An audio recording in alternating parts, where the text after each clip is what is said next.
Di ujung desa yang kelam, di bawah bayang-bayang pohon beringin tua yang konon berbisik di malam hari, berdiri rumah megah Suratman. Dindingnya kokoh, jendelanya tertutup rapat, seolah menolak dunia luar. Suratman, pria berusia 60 tahun, bertubuh, kurus dengan mata cekung dan wajah penuh kerut, adalah tuan tanah terkaya di desa itu. Tapi kekayaannya tak pernah menyentuh hati. Ia pelit, kikir, dan kejam. "Uangku adalah darahku," bentaknya suatu malam. Suaranya menggema di ruang tamu yang dingin saat seorang janda tua Sumi memohon bantuan untuk anaknya yang sekarat. Sumi berdiri gemetar di ambang pintu, kain lusuhnya basah oleh hujan deras. "Tuan Suratman, anakku, demam 7 hari. Tolong, pinjamkan sedikit uang untuk obat."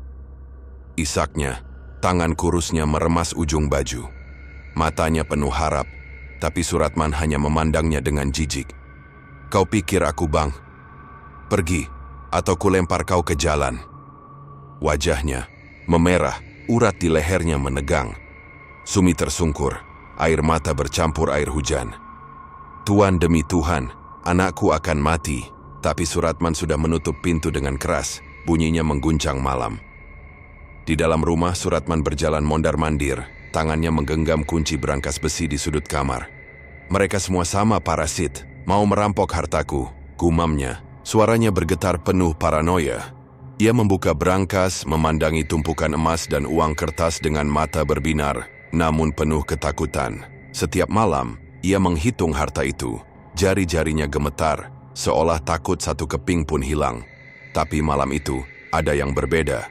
Angin di luar menderu, daun-daun beringin bergoyang liar, dan sesuatu seperti bayangan melintas di jendela. Suratman menoleh cepat, jantungnya berdegup kencang. "Siapa di sana?" teriaknya, tapi hanya keheningan menjawab. Keesokan harinya, desa gempar. Anak Sumi meninggal, tubuh kecilnya kaku ditikar reot.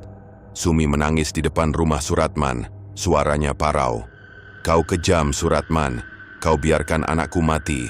Semoga Tuhan membalasmu." Kutukannya menggema, disaksikan tetangga yang berbisik, ketakutan. Suratman berdiri di balik jendela, hanya mencibir. "Biar mampus, orang miskin tak layak hidup," katanya pada dirinya sendiri. Tapi ada getar aneh di dadanya. Malam itu, ia tak bisa tidur. Suara tangis Sumi seolah bergema di kepalanya, bercampur dengan derit aneh dari loteng rumah. Hari-hari berikutnya, Suratman semakin gelisah. Ia mendengar langkah kaki di koridor saat tengah malam, tapi tak ada siapapun. Cermin di kamarnya seolah memantulkan wajah pucat yang bukan miliknya. "Ini cuma pikiranku," gumamnya, mencoba menenangkan diri. Tapi ketakutan itu nyata. Suatu malam, saat badai mengamuk, pintu rumahnya tiba-tiba terbuka sendiri. Suratman terbangun, keringat membasahi dahinya. "Siapa itu?" teriaknya, suaranya pecah. Dari kegelapan ia mendengar suara serak seperti bisikan dari dalam tanah. "Kau akan membayar, Suratman." Ia berlari ke berangkas, memeluk hartanya seolah itu bisa melindunginya. Tapi bayangan di sudut ruangan semakin jelas, sosok kecil pucat dengan mata kosong menyerupai anak Sumi. Kau sudah mati," jerit Suratman, tubuhnya gemetar. Sosok itu tak bergerak, hanya menatap, tapi udara di ruangan terasa mencekik.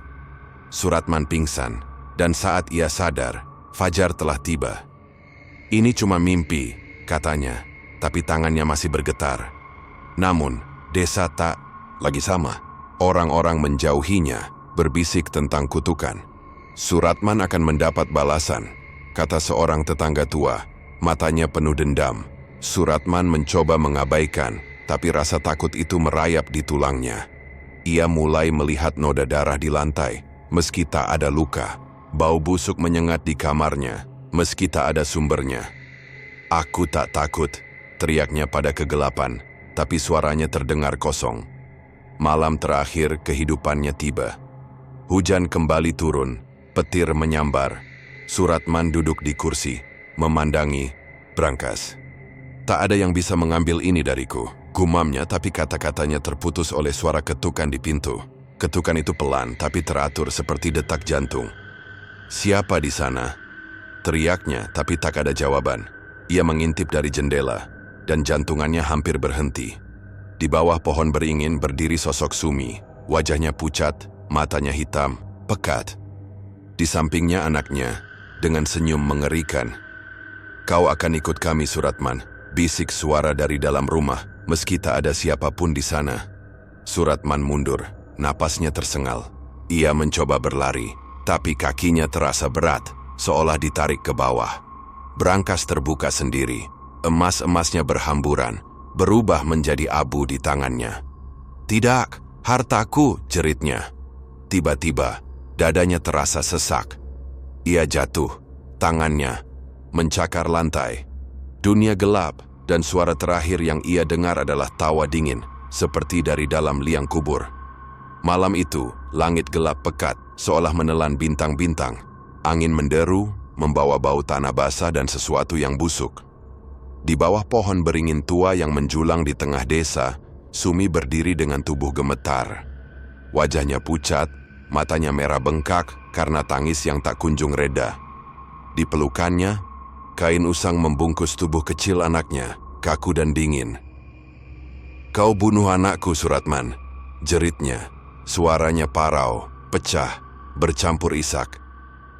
Tetangga yang berkumpul di sekitar kuburan kecil itu menunduk, tak berani menatap. Tapi ada sesuatu. Di udara, hawa dingin yang tak wajar, seolah ada mata tak kasat memandang dari kegelapan. "Kau dengar, Suratman?" Sumi menoleh ke arah rumah megah di ujung desa. Tangannya menuding dengan jari kurus. "Kau biarkan anakku mati demi emasmu. Aku kutuk kau. Semoga kau tak pernah damai, di dunia maupun di akhirat." Kata-katanya menggema, seolah ditangkap oleh angin dan dibawa ke langit. Tiba-tiba, petir menyambar, menerangi wajah Sumi yang penuh dendam. Di belakangnya, bayangan pohon beringin seolah bergerak. Ranting-rantingnya seperti tangan-tangan yang meraih. Seorang tetangga tua, Mbok Sari, menarik lengan Sumi. "Cukup, Sumi. Jangan panggil yang tak seharusnya." Bisiknya ketakutan, matanya melirik ke pohon. "Tidak, Mbok," bentak Sumi melepaskan diri. "Dia harus membayar. Kalau Tuhan tak menghukumnya, biar aku sendiri yang meminta keadilan." Ia berlutut di depan makam anaknya, tangannya mencakar tanah. "Dengar, roh-roh di tempat ini, aku serahkan nyawaku untuk keadilan. Buat Suratman menderita, seperti anakku menderita." Tiba-tiba angin berhenti, keheningan mencekam menyelimuti. Tetangga mundur, beberapa berlari pulang, takut akan apa yang baru saja dipanggil Sumi. Di kejauhan, di dalam rumahnya, Suratman terbangun dari tidur gelisah. Dadanya sesak, keringat membasahi dahinya. "Apa itu?" gumamnya, mendengar suara, Hanis Leparabisia di telinganya. "Kau akan membayar." Ia menoleh ke jendela, tapi hanya kegelapan di luar.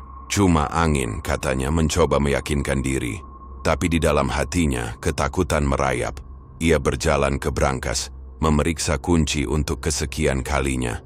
"Tak ada yang bisa mengambil hartaku," gumamnya, tapi suaranya bergetar. Kembali, di kuburan Sumi masih berlutut berbicara pada udara. "Kau dengar anakku?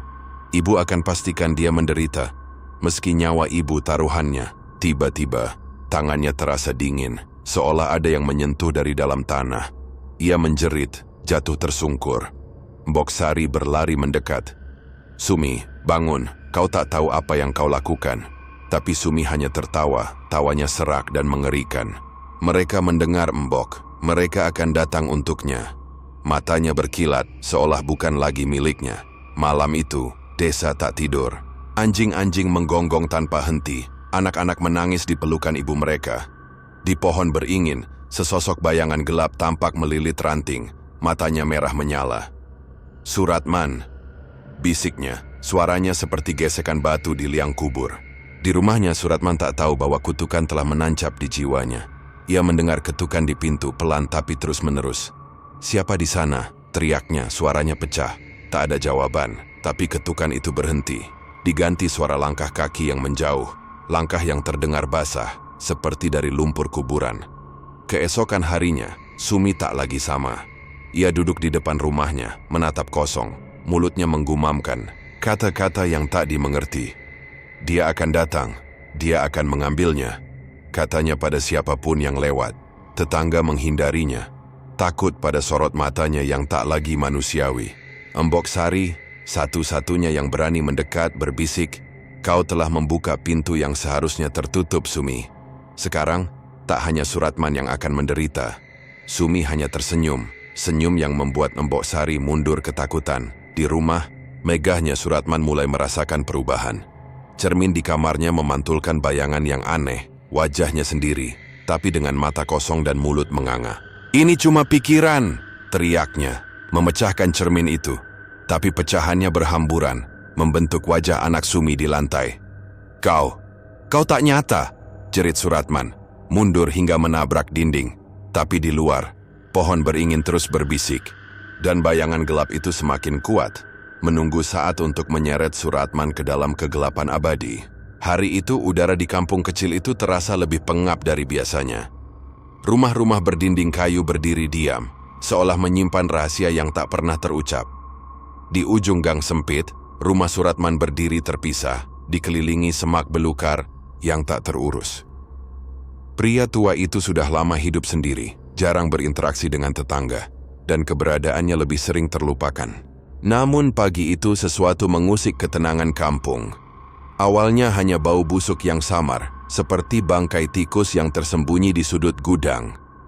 Tetangga terdekat, Ibu Siti, mengira itu hanya sampah yang tertumpuk di halaman Suratman. Tapi hari berganti, dan bau itu semakin menyengat, merayap masuk melalui celah-celah jendela. "Ada yang tak beres," gumam Pak RT, yang akhirnya memutuskan untuk memeriksa. Dengan langkah ragu, Pak RT dan beberapa warga mendekati rumah Suratman. Pintu kayu yang sudah lapuk itu sedikit terbuka, seolah mengundang mereka masuk ke dalam kegelapan. "Suratman, Man!" Panggilan Pak RT hanya disambut keheningan. Mereka mendorong pintu perlahan, dan bau busuk itu langsung menerpa, begitu kuat hingga beberapa warga memalingkan muka, menutup hidung. Di sudut ruang tamu yang sempit, di atas tikar usang, tubuh Suratman terbaring tak bernyawa. Wajahnya sudah menghitam, kulitnya membengkak dan lalat-lalat kecil berpesta di sekitarnya. Pemandangan itu membuat Ibu Siti menjerit pelan, sementara Pak RT hanya bisa menatap dengan mata membelalak. Suratman, pria yang dulu dikenal sebagai tukang kayu terbaik di kampung, kini hanya sebuah jasad yang ditemani kesendirian. "Sudah berapa hari dia begini?" tanya Pak Budi, tetangga yang ikut masuk. Tak ada yang tahu pasti. Suratman hidup terlalu tertutup, dan tak ada yang benar-benar memperhatikan keberadaannya. Polisi yang kemudian datang memperkirakan kematiannya terjadi setidaknya 4 hari lalu. Mungkin karena serangan jantung atau penyakit lain yang tak pernah dia ceritakan. Tak ada surat, tak ada pesan, tak ada keluarga yang bisa dihubungi. Hanya sebuah buku catatan tua di meja, penuh coretan tentang pekerjaan kayu yang tak pernah selesai. Berita kematian Suratman menyebar cepat, tapi tak banyak yang benar-benar bersedih. Bagi sebagian warga itu hanya peristiwa biasa, seorang tua yang hidup sendiri, mati dalam sunyi. Namun, di antara bisik-bisik tetangga, ada pertanyaan yang menggantung. Bagaimana seseorang bisa lenyap begitu saja, tanpa ada yang menyadari? Dan di sudut hati beberapa warga ada rasa bersalah yang tak terucap. Mengapa tak ada yang mengetuk pintu rumah itu lebih cepat? Malam itu rumah Suratman dikosongkan. Barang-barangnya yang tak banyak disumbangkan dan tikar tempat dia ditemukan dibakar di halaman belakang. Tapi bau busuk itu seolah masih menempel di udara, mengingatkan kampung bahwa kesendirian kadang lebih mematikan daripada penyakit. Kegelapan menyelimuti seperti selimut yang terlalu berat. Suratman tersadar, tapi tubuhnya tak lagi terasa seperti miliknya. Udara dingin menusuk, bercampur bau tanah basah dan sesuatu yang asam, seperti lumut yang membusuk. Dia mencoba menggerakkan tangan, namun jari-jarinya hanya menyentuh dinding. Kayu kasar di sekitarnya. Panik melanda. Ini bukan rumahnya. Ini bukan tikar usang di ruang tamu. Dia berada di dalam peti, terkunci di bawah lapisan tanah. "Di mana aku?" pikirnya. Suaranya hanya bergema dalam kepalanya. Tak ada mulut yang bisa berbicara, tak ada mata yang bisa melihat dengan jelas. Namun entah bagaimana dia tahu dia masih ada. Jiwanya terperangkap dalam ruang sempit liang lahat. Tiba-tiba, tanah di sekitarnya bergetar pelan, seolah ada langkah berat yang mendekat. Dari kegelapan, 2 titik cahaya merah menyala, seperti sepasang mata yang menembus dinding peti. Suratman merasakan jantungnya atau apapun yang tersisa dari dirinya berdegup kencang. Makhluk itu datang, dan kehadirannya membawa hawa yang mencekam, seolah udara sendiri dipenuhi ketakutan. Suratman, suara itu bergema, dalam dan mengguncang, seperti batu yang bergesekan di dasar jurang. Kau telah sampai di alam ini, alam di mana setiap langkahmu di dunia dihitung. Suratman ingin menjerit, ingin lari, tapi dia tak punya kaki untuk melangkah. Makhluk itu mendekat, dan kini dia bisa merasakan bentuknya, tinggi, dengan tubuh yang seolah terbuat dari bayang-bayang, namun memiliki cakar yang tajam dan mata yang tak pernah berkedip. Wajahnya tak jelas, tapi setiap kali cahaya redup menyentuhnya, Suratman melihat kilasan gigi-gigi yang tak wajar. "Apa kau ingat hidupmu?" tanya makhluk itu. Suaranya menusuk jiwa Suratman. "Kau hidup dalam sunyi, menutup diri dari dunia. Tapi sunyi itu bukanlah kebajikan. Ia adalah dinding yang kau bangun, memisahkanmu dari rahmat." Suratman ingin membela diri. Dia ingin berkata bahwa dia hanya seorang tukang kayu, bahwa hidupnya sederhana, bahwa dia tak pernah bermaksud menyakiti siapapun. Tapi setiap kali dia mencoba, kenangan-kenangan muncul di hadapannya seperti bayangan di dinding. Wajah tetangga yang pernah menawarkan bantuan, tapi dia tolak. Tawa anak-anak kampung yang dia usir karena mengganggu. Doa-doa yang dia tinggalkan karena merasa Tuhan terlalu jauh. Setiap kenangan adalah beban, menekan jiwanya lebih dalam ke dalam kegelapan. Makhluk itu mengulurkan tangan, atau sesuatu yang menyerupai tangan, dan menyentuh peti kayu. Kayu itu retak, dan tanah mulai merembes masuk, menutupi Suratman seperti air yang menenggelamkan. "Kau akan menghadapi apa yang kau tinggalkan," kata makhluk itu. Dan di sini, tak ada tempat untuk bersembunyi. Tiba-tiba, peti itu hancur, dan Suratman merasa dirinya jatuh, bukan ke bawah, tapi ke suatu tempat yang lebih dalam, lebih gelap. Di kejauhan, dia mendengar suara-suara, jeritan, bisikan, dan tawa yang mengerikan. Makhluk itu masih ada di belakangnya, mengintai, menunggu. Dan untuk pertama kalinya dalam hidupnya atau kematiannya, Suratman merasakan ketakutan yang tak pernah dia bayangkan. Ketakutan yang lahir dari kesadaran bahwa dia kini benar-benar sendirian, menghadapi konsekuensi dari hidup yang dia pilih. Kegelapan yang menyelimuti Suratman tiba-tiba pecah. Cahaya putih menyilaukan menerobos, seolah membelah alam kubur menjadi 2. Dari dalam cahaya itu, 2 sosok muncul, tinggi dan menjulang, dengan sayap yang berkilau seperti kilat. Wajah mereka tak terlihat, tersembunyi dalam aura yang terlalu agung untuk dipandang manusia. Namun mata mereka, jika itu bisa disebut mata, menembus jiwa Suratman, membuatnya merasa telanjang, tak bisa menyembunyikan apapun. Suratman bin Utsman, suara salah satu malaikat menggelegar, mengguncang tanah di bawahnya. Suara itu bukan hanya terdengar tetapi terasa, seperti gempa yang meretakkan setiap inci kesadarannya.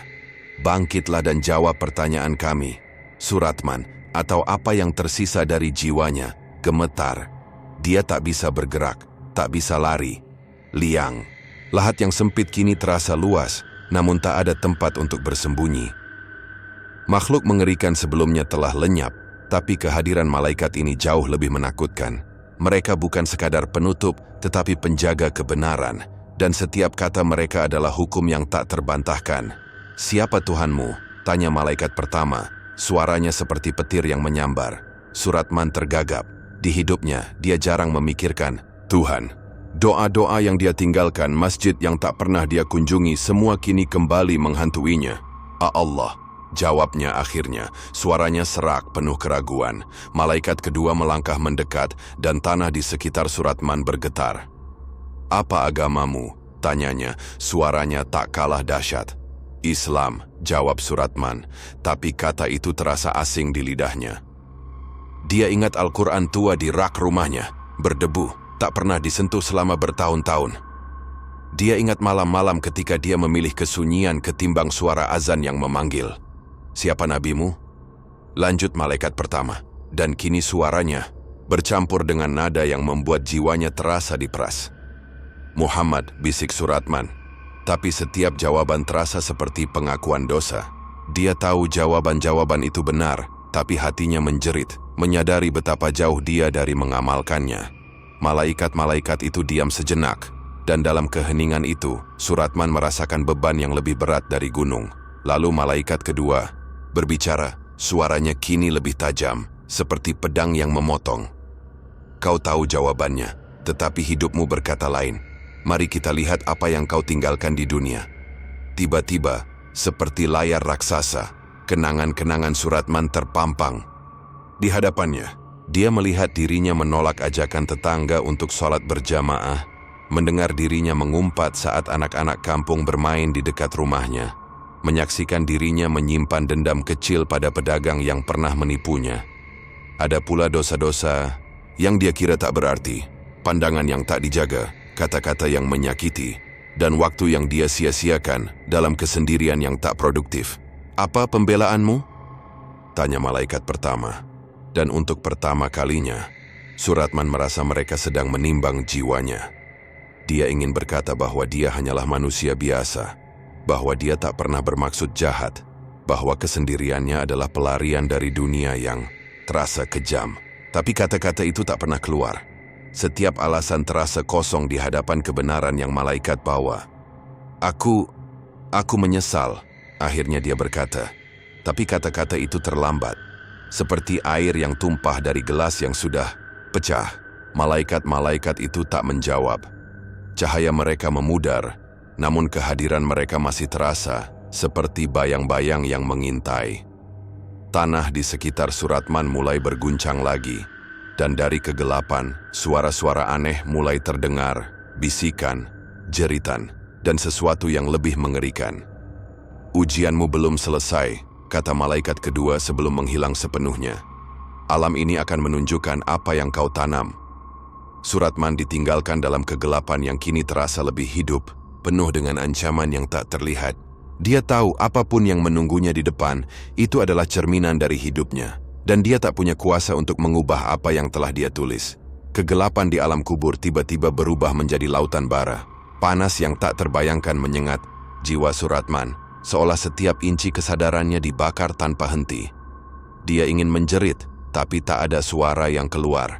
Hanya rasa sakit yang melumpuhkan, yang merobek batas antara tubuh dan jiwa.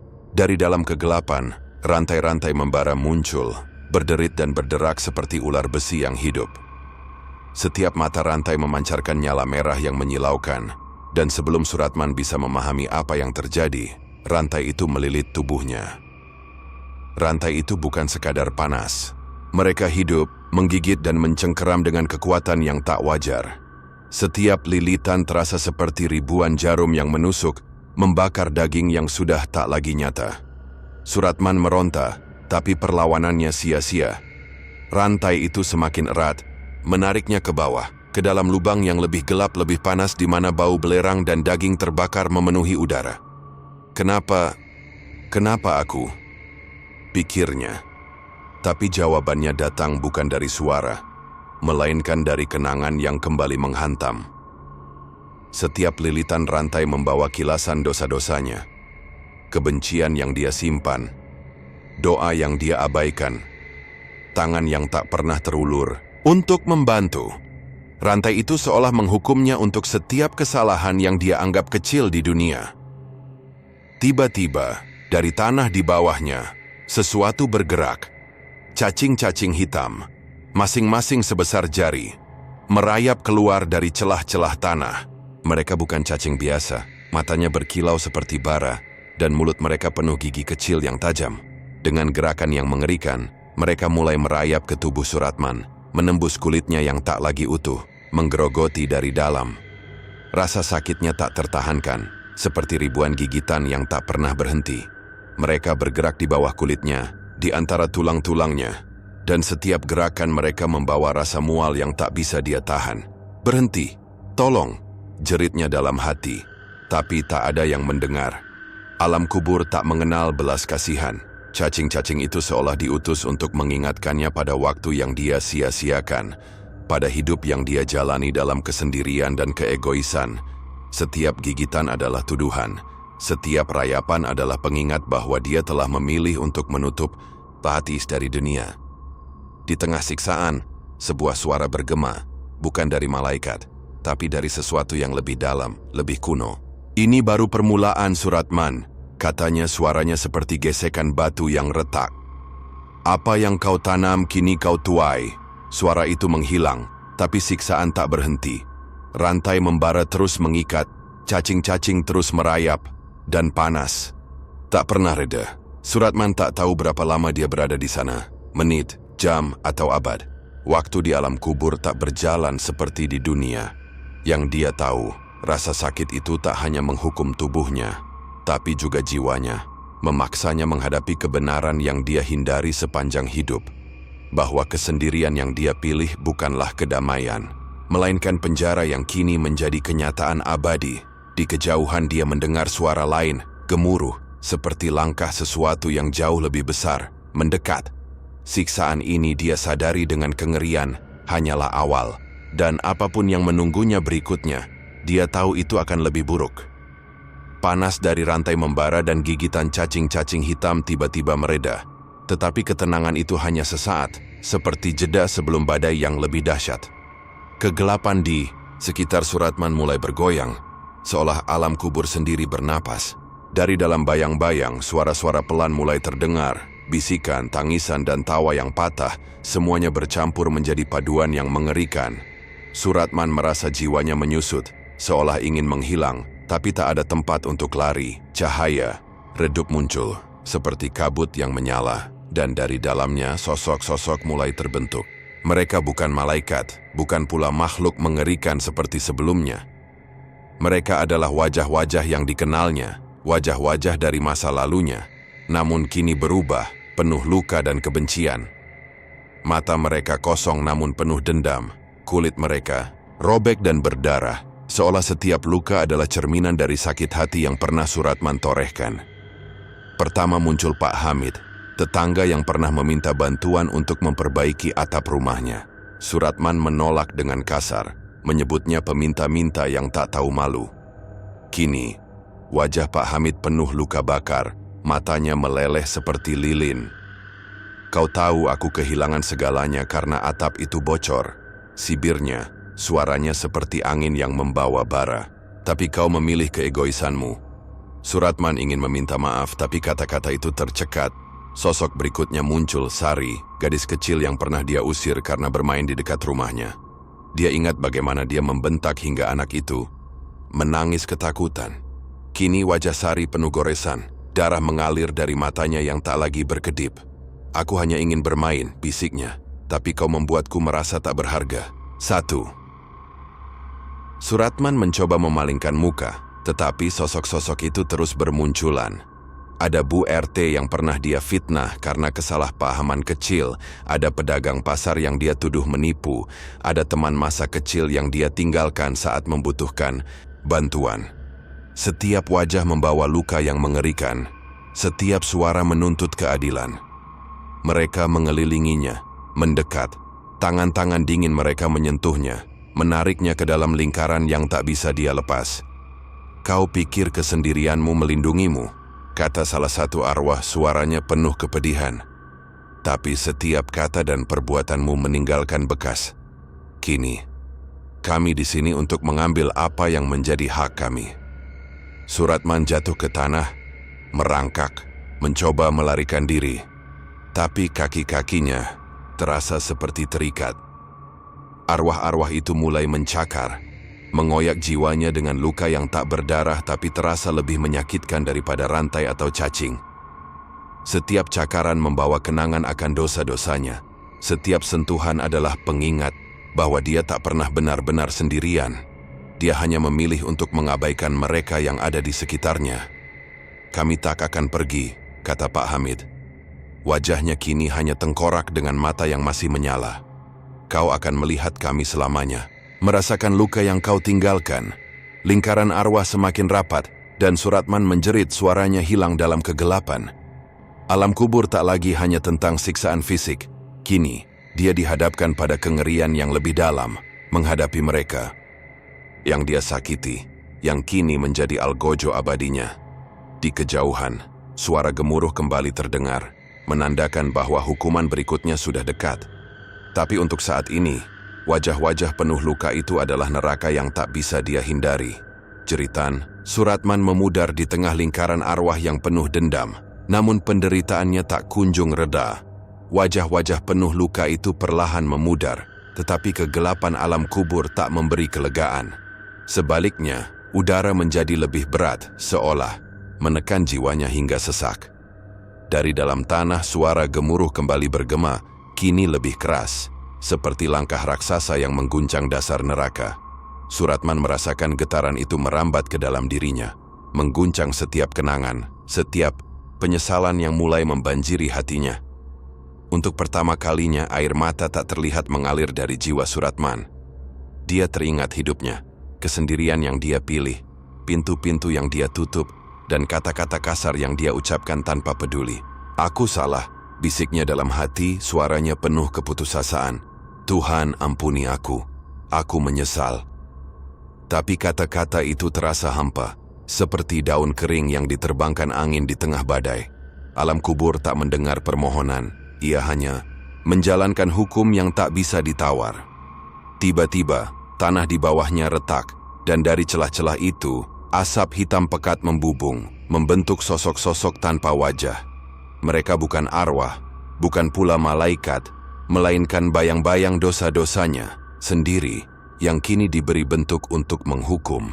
Setiap bayangan memegang cambuk yang terbuat dari api dan duri, dan tanpa kata, mereka mulai memukuli Suratman. Setiap cambukan terasa seperti kilatan petir yang merobek jiwanya, membakar setiap inci kesadarannya dengan rasa sakit yang tak terperi. "Aku menyesal," jerit Suratman, tapi suaranya tenggelam dalam deru cambuk dan tawa mengerikan dari bayang-bayang itu. Cambuk-cambuk itu tak hanya menghukum tubuhnya, tetapi juga menggali kenangan-kenangan yang paling menyakitkan. Saat dia mengabaikan ibunya yang sakit, saat dia memaki anak kecil yang tak bersalah, saat dia menolak berbagi rezeki dengan tetangga yang kelaparan. Setiap pukulan adalah pengingat bahwa penyesalannya kini tak lagi berarti. Dari kegelapan sebuah cermin raksasa muncul, permukaannya berkilau seperti kaca yang terbuat dari air mata. Di dalam cermin, Suratman melihat dirinya, bukan sebagai pria tua yang kesepian, tetapi sebagai monster dengan mata penuh kebencian, tangan penuh noda, dan hati yang dingin. "Ini kau," bisik sebuah suara dari dalam cermin. Suaranya seperti ribuan jarum yang menusuk. "Ini yang kau pilih untuk menjadi." Suratman menutup mata yang tak lagi ada, mencoba menolak pemandangan itu, tapi bayangan dirinya terus terpampang, menertawakannya. Cambuk-cambuk itu semakin ganas, dan kini tanah di sekitarnya mulai membara, menariknya ke dalam lautan api yang tak pernah padam. Dia merasakan kulitnya melepuh, jiwanya terbakar, namun kematian tak datang untuk menyelamatkannya. Hukuman ini abadi, dan penyesalannya hanya menambah rasa sakit. "Berikan aku kesempatan," teriaknya, memohon pada kegelapan, pada Tuhan, pada siapapun yang mungkin mendengar. Tapi jawabannya hanyalah suara gemuruh yang semakin mendekat, diikuti oleh derap langkah yang lebih berat. Sesuatu yang jauh lebih mengerikan sedang datang, dan Suratman tahu bahwa hukuman ini baru permulaan. Penyesalan yang dia rasakan meski tulus datang terlambat, seperti doa yang dipanjatkan setelah dunia telah runtuh. Di tengah lautan api, bayang-bayang dosanya terus mencambuk, cermin terus menunjukkan kebenaran yang tak bisa dia hindari, dan alam kubur terus berputar, tanpa akhir, tanpa ampun.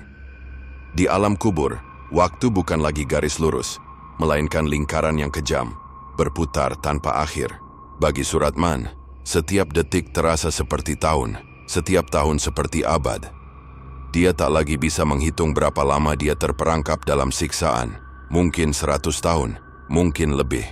Tapi kengerian itu tak pernah memudar, sebaliknya, hukuman semakin bengis, seolah alam kubur belajar untuk menciptakan penderitaan baru yang lebih dalam, lebih menghancurkan. Lautan api yang membakarnya kini bercampur dengan es yang membekukan, menciptakan siklus mengerikan di mana tubuhnya, atau apa, yang tersisa dari jiwanya, terbakar hingga hangus, lalu membeku hingga retak, hanya untuk pulih kembali dan mengulangi siksaan itu. Setiap kali tubuhnya hancur, dia merasakan setiap serpihan jiwanya tercerai-berai, namun kesadarannya tetap utuh, dipaksa untuk menanggung rasa sakit yang tak pernah usai. Tangan-tangan tak terlihat dari kegelapan merobek-robeknya, mencabik hingga tak ada yang tersisa, lalu menyusunnya kembali hanya untuk dihancurkan lagi. Dari celah-celah tanah, makhluk-makhluk baru muncul, bukan cacing atau bayang-bayang, tetapi monster dengan tubuh yang terbuat dari tulang dan darah, dengan wajah yang berubah-ubah, kadang menyerupai orang-orang yang pernah dia kenal, kadang menjadi cerminan dirinya sendiri yang penuh kebencian. Mereka menusuknya dengan tombak-tombak berkarat yang mengeluarkan racun, membuat jiwanya bergetar dalam rasa sakit yang tak bisa dijelaskan. "Kau pikir ini akan berakhir?" tanya salah satu makhluk, suaranya seperti jeritan 1000 jiwa. "Di sini akhir hanyalah awal baru." Suratman tak lagi berteriak, suaranya telah lenyap terkikis oleh abad-abad penderitaan. Namun di dalam hatinya, dia terus memohon, meski tahu tak ada yang mendengar. Penyesalannya kini bercampur dengan keputusasaan yang tak terucap. Dia melihat kilasan hidupnya berulang-ulang, rumah kayunya yang sunyi, meja kerja yang penuh debu, dan wajah-wajah yang dia tolak. Setiap kenangan adalah pisau yang menusuk, mengingatkannya bahwa dia sendiri yang membangun neraka ini dengan pilihan-pilihannya. Tiba-tiba, tanah di sekitarnya berguncang hebat, dan sebuah lubang besar terbuka di bawahnya. Dia jatuh, bukan ke dalam api atau es, tetapi ke dalam kegelapan yang lebih pekat, di mana suara-suara mengerikan bergema, jeritan, tangisan, dan tawa yang penuh kegilaan. Di sini, dia dipaksa untuk menyaksikan dosa-dosanya dalam bentuk yang lebih nyata. Anak-anak yang dia usir kini menangis dengan tubuh penuh luka.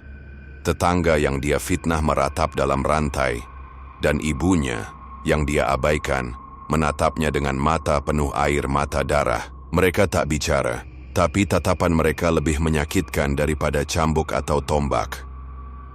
Tubuh Suratman hancur lagi, tulang-tulangnya remuk, jiwanya tercerai-berai, namun dia selalu kembali, dipaksa untuk menghadapi siksaan berikutnya.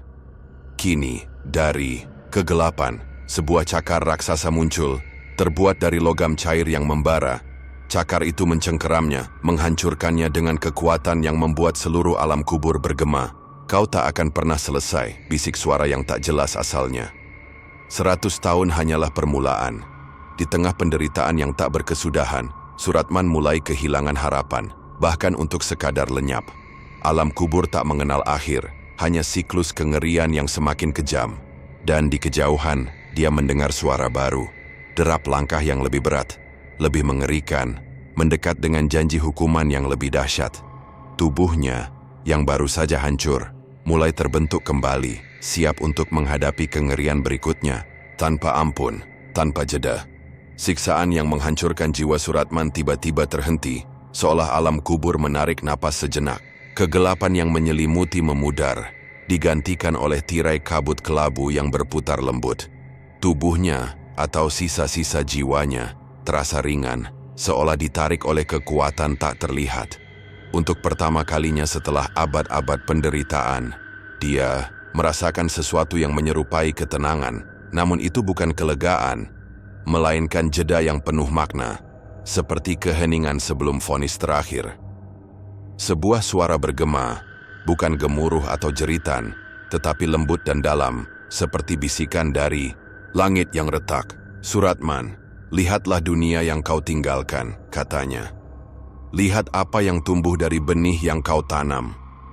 Kabut di depannya membelah, membentuk jendela besar yang berkilau seperti air. Melalui jendela itu, Suratman melihat dunia, bukan kampung kecilnya yang dulu, tetapi tempat yang asing, penuh warna dan suara. Rumah-rumah modern berdiri megah, jalanan dipenuhi kendaraan, dan manusia berlalu lalang dengan wajah-wajah yang terburu-buru.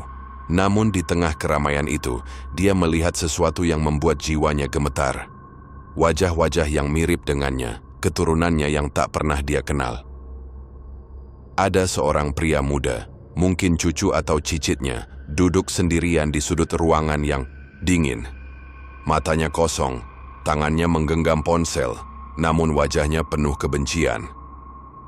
Suratman melihatnya memaki seseorang melalui pesan. Kata-katanya penuh racun, mirip seperti yang pernah dia ucapkan dulu. Pria itu menolak panggilan dari ibunya, mengabaikan pesan dari teman, dan memilih kesendirian, seperti bayangan Suratman di masa lalu. Setiap tindakan pria itu adalah cerminan dosa-dosanya, keegoisan, kemarahan, dan dinding yang dia bangun untuk menjauhkan dunia. Jendela bergeser, menunjukkan wanita lain, mungkin kerabat jauh. Dia berjalan di pasar, wajahnya penuh jijik saat seorang pengemis meminta bantuan. "Cari kerja!" bentaknya, lalu berlalu tanpa menoleh. Suratman menjerit dalam hati, mengenali nada suara itu, nada yang sama yang dia gunakan saat menolak tetangga yang membutuhkan. Wanita itu pulang ke rumah besar, tapi kosong, tanpa tawa atau kehangatan, hanya kesunyian yang dia ciptakan sendiri. Satu persatu, jendela menunjukkan keturunannya, orang-orang yang tak pernah dia temui. Namun entah bagaimana membawa warisan sifatnya. Ada yang menyimpan dendam, ada yang mengabaikan doa, ada yang memilih kesepian ketimbang kebersamaan. Setiap pemandangan adalah pukulan bagi jiwa Suratman, lebih menyakitkan daripada rantai membara atau cakar monster. Dia ingin berteriak, memperingatkan mereka, menyuruh mereka berubah, tapi mulutnya bisu, tangannya tak bisa meraih.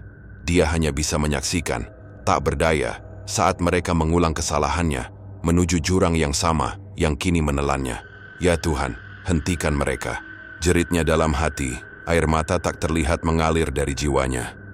"Berikan aku kesempatan untuk memperbaiki ini." Tapi suara lembut itu kembali, kini penuh kepedihan. "Kau telah memilih jalurmu, dan benihmu telah tumbuh. Dunia adalah cermin perbuatanmu, dan kau tak bisa mengubah apa yang telah kau tulis." Jendela itu perlahan memudar, dan kabut kembali menutup. Suratman ditinggalkan dalam kegelapan, dengan beban baru yang lebih berat daripada siksaan fisik. Kesadaran bahwa dosa-dosanya tak hanya menghukum dirinya, tetapi juga mengalir ke generasi setelahnya. Gemuruh kembali terdengar, dan tanah di bawahnya berguncang, menandakan kembalinya hukuman. Tapi kini, di tengah cambuk dan api yang akan datang, Suratman membawa kengerian baru, pengetahuan bahwa penderitaannya bukan hanya miliknya, melainkan warisan yang dia tinggalkan untuk dunia yang tak bisa dia selamatkan.